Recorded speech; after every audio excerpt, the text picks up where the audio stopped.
Pizza Power!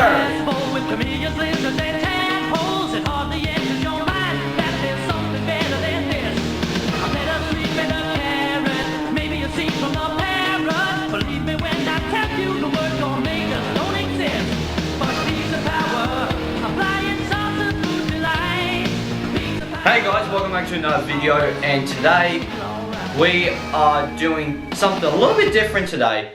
We are doing some fan casting for my favorite franchise ever, the Teenage Mutant Ninja Turtles. Now this is a fan casting for the live action movie reboot that they are doing a movie reboot, but it's animated. So for the next live action movie reboot, this is the fan casting that I would definitely want. If they don't want to use my cast, that is totally fine. And if you guys have a different, like if you guys don't agree with me, or if you guys have a different cast list, leave them in the comments below. I would be curious to check them out. I'll definitely be reading them. But this is just my fan cast list. This isn't the right one. This is just mine. Now anyway, we need to start off with the four turtles, because that's what the Teenage Mutant Ninja Turtles are all about, huh? So, Leonardo, I was like, okay. I couldn't think of anyone at first, but I was like, who has done a great job at being a Leonardo? And I was like, Pete Porzak. Pete did a fantastic job. He did the motion capture for Leonardo in the 2014 film, and also did the motion capture and the voice of Leonardo in the 2016 Out of the Shadows film. When you heard and saw his performance in those films, he got it. He got the emotions right for Leonardo and everything right of Leo. He, like, when they're doing the whole decision about the purple ooze in Out of the Shadows, and he's going like, and he's arguing with Raph, and Raph is like, this will be a chance to make us human. And he's like, we're turtles. If you like it or not, there's only one count that counts in this family, and it's mine. You felt that, and you're like, oh, yes, okay. Because Leo's meant to be the leader. He's not meant to be a Raphael that is just meant to be a dick and meant to go like, oh, Leo, I'm gonna get you just because I disagree with you. I thought Pete Porzak did an amazing job for Leonardo, and I would love to see him return in another film. So, Donatello, we're going old school for this one. If you guys didn't know, where have you been? Had you guys been living under a rock? There have been 3 live-action Ninja Turtles films in the 90s. And I was like, that Donatello would be amazing for my film. And that is Corey Feldman. Corey Feldman would be an amazing Donatello. When you see, like, I watched it twice this past month, and one of the best parts is Donatello. When you see everything that they do for Donatello, and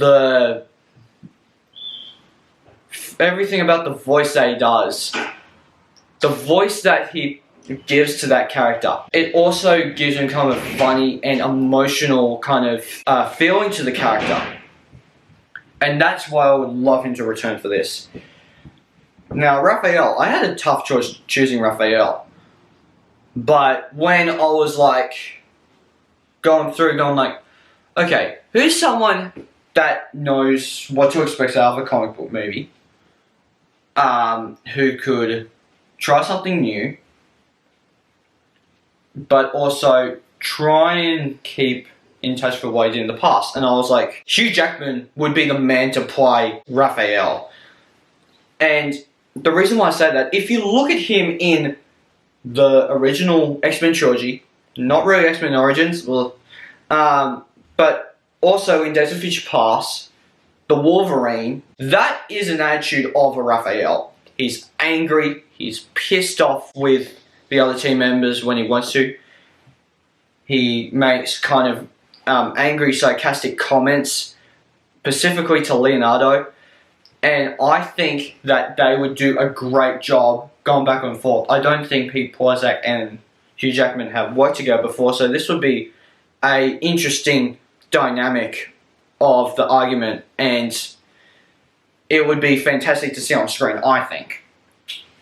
So, the next one is Michael and Joy. Now, I was like, okay, who could play Michelangelo? And I saw this on a few fan cast decisions, and I was like, okay, that is a perfect one. And that is Tom Holland for Michelangelo. If you watch Tom Holland, specifically in Captain America Civil War, Spider-Man Homecoming, Avengers Infinity War, Avengers Endgame, and Spider-Man Far From Home,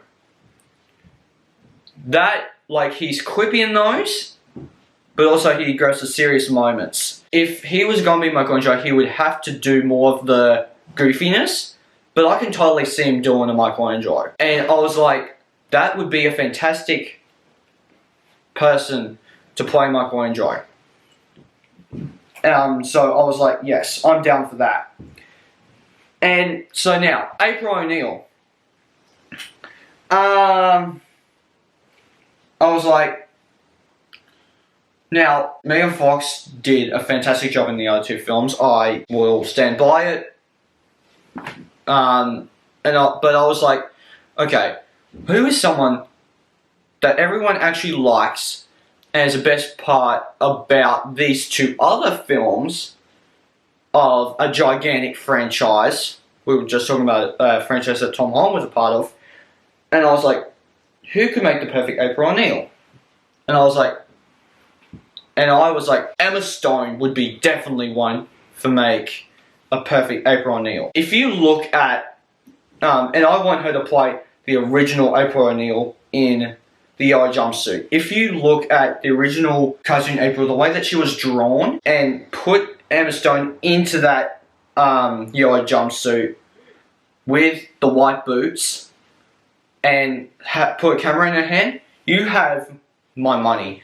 That is a perfect casting for April O'Neil, I think. And April O'Neil has so many different incarnations, but you could keep this one true to, you can grab elements from the comic, because I think Emma Stone would play a great April, but kind of give a modern look to her, while also in that kind of classic cartoon jumpsuit outfit. Or, it's like, you could either make her, this might be getting a bit strange, but you could either make her do the yellow jumpsuit, or you can make her wear yellow tights with white boots. And wear kind of those, kind of open, heel, boots that, Margot Robbie's Harley Quinn wore in Suicide Squad. I'm like, yeah, I'm down for that. That is a perfect choice for April O'Neil. And the next one, Casey Jones. Now, this might blow your mind. I love every version of Casey Jones, the live action ones. I love Elias Koteas from Ninja Turtles 1990 and also Turtles 3. I love Stephen Amell in The Shadows. But I was like, okay, who would be the next coming to Elias Koteas, but kind of do a little bit better than Stephen Amell? Cute. And I was like, you know what? Keanu Reeves would be my pick for Casey Jones. Keanu Reeves as Casey Jones. So I was like, that would be the second coming to Elias Koteas in the live action ones. The original 3. So I was like, if you look at him in John Wick, he has the exact look, and just in general, he has the look of Casey Jones. He could carry a Casey Jones character. and he could go probably even more violent than Elias Codius in Ninja Turtles, the movie, and Ninja Turtles 3. He would probably be able to go more violent with it than Elias Codius. Now, this one I was like, one of the other people that I would bring back from the Michael Bay films, even though they only bring 2 back really. I was like, he did such a great job in the 2014 film and Out of the Shadows. So I was like, I would like to bring back Will Arnett as Vern. And Vern would be the perfect person. But what you can do, if you're going for the more cartoon aesthetic, you can make him actually look like Vern from the cartoon. In the pink shirt, the jeans, the boots, and the black suspenders. I think you call them the suspenders. That would take my money. You would be able to do that. You are able to make a modern version of what those characters look like in the 87 cartoon. Now, the bad guys, the Foot Clan. There's only one person that I have as a good guy, but we'll get to them at the end. Or that person at the end anyway. Now, I was like, Shredder. Who is badass, who already has, I guess, a kind of, who does martial arts already. I was like, this person reminds me a lot of Vinny Race Jr. from Turtles 2: A Secret of the Ooze and Surf Ninjas. But just the way that he does his own training, and he's a martial artist. And that is, of course, Jason David Frank. If you don't know Jason David Frank, he was the White Ranger in Mighty Morphin Power Rangers. He was the Green Ranger. He was the Red Ranger when Power Rangers Zeo came around. He was the Red Ranger in Power Rangers Turbo. Then he left, and then he came back for Dino Thunder, and he was the Black Ranger in that. So I was like, Jason David Frank would be perfect for Shredder. Now, Crane. How exactly did I catch for Crane? I was like, okay, so Pat Fraley did Crane in the cartoon. We got Brad Garrett in the live-action film Out of the Shadows. Who would be the next coming to Pat Fraley? But would be different, but not really doing like an imitation of Pat Fraley and Brad Garrett in Out of the Shadows. I was like, Mark Hamill easily as Crane. And like this casting decision, I was like, I can't believe I just did that. Him and Keanu Reeves. I was like, yeah, these are 2 characters that you could easily knock out of the park with this. So this film, this character, I was like, he played tons of characters, Mark Hamill. If you look at him in Star Wars, if you look at him as the Joker in Batman the Animated Series, and his kind of relationship with Harley, you could get that voice, or you could go more goofy with it. And, like, Crane and Michelangelo would probably be the only 2 characters that'll make you be goofy. The other characters need to be serious, except for these next 2 characters I'm going to get to. Crane can be kind of going backwards and forth between serious and goofy, and I think Mark Hamill is perfect for it. Now, Bebop. I was like, who would be a good Bebop other than Gary Anthony Williams in Out of the Shadows? And I was like, well, who's really good in any movies that I watch? So I was going through, when going through all this stuff. And I was like, who exactly? I know. I want Kevin Hart to play Bebop. He would be funny. If you look at him in Night School and Central Intelligence and Jumanji Welcome to the Jungle and Jumanji in the Next Level. In Jumanji in the Next Level specifically, you look at him in that film and he can do an impression of Danny Glover. So he has a whole lot of range. If you can impersonate Danny Glover, you can pretty much do anything. So I was like, that is the actor that I want to play Bebop. You can do anything you want with it. Now for Rocksteady, I was thinking of going with The Rock, but I was like, that would be good, but the problem is with The Rock, you would have, even though I love Central Intelligence and Jumanji Welcome to the Jungle and Jumanji in the Next Level, he's really funny in those, and in Baywatch, I love the Baywatch film, but my point is that, like, you would just have kind of the same dynamic as Kevin Hart and The Rock do in that, I guess you can call it the Kevin Hart and Rock trilogy, which is Central Intelligence, Jumanji, and Jumanji in the Next Level. So, I was like, okay, who's funny, but who can be serious? Who's serious, but comes off funny, right? And I was like, John Cena. Yes, definitely John Cena. If you look at him in Daytimes 2, he's very serious in that, but he comes off very funny in that, right? Same in Bumblebee. He is playing a serious soldier in Bumblebee. And the way that he does it, and not necessarily the way that he delivers the lines, but just the things that the script make him do, makes it very funny. So I was like, you need the right script for all these right characters. So I was like, I'm down.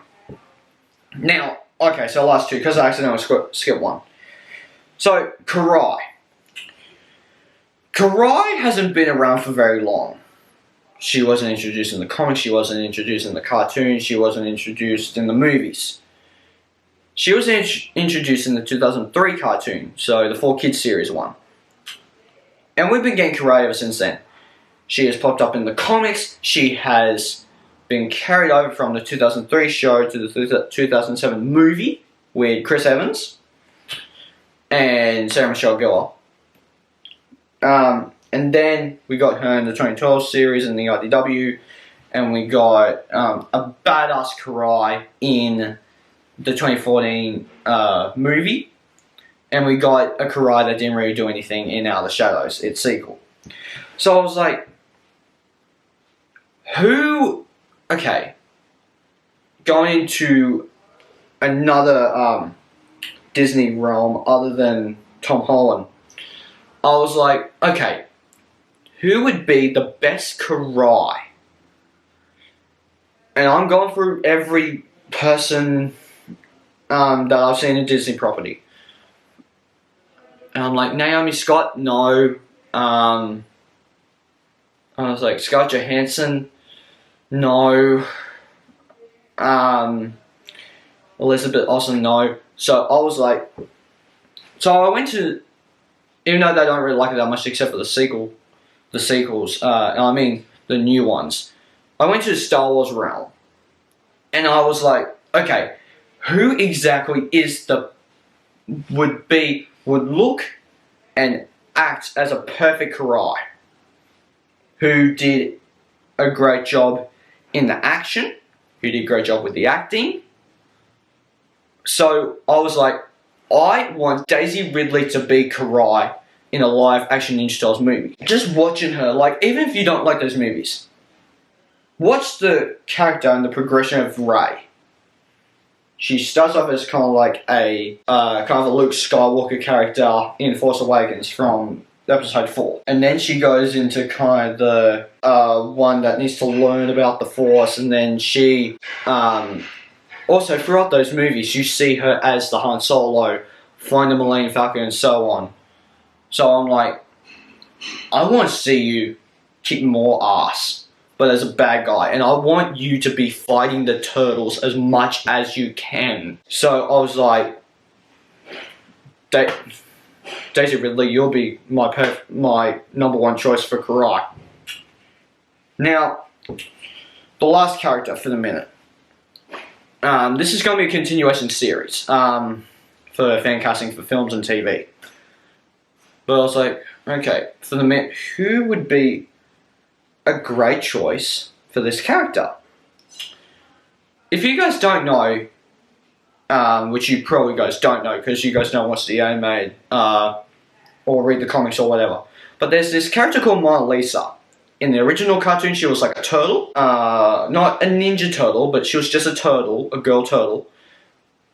And in the recent Nickelodeon show, she was like an outer space alien lizard creature. So I was like, okay, even though that I don't mind, even though that I love the Nickelodeon one, and I'm like, okay, I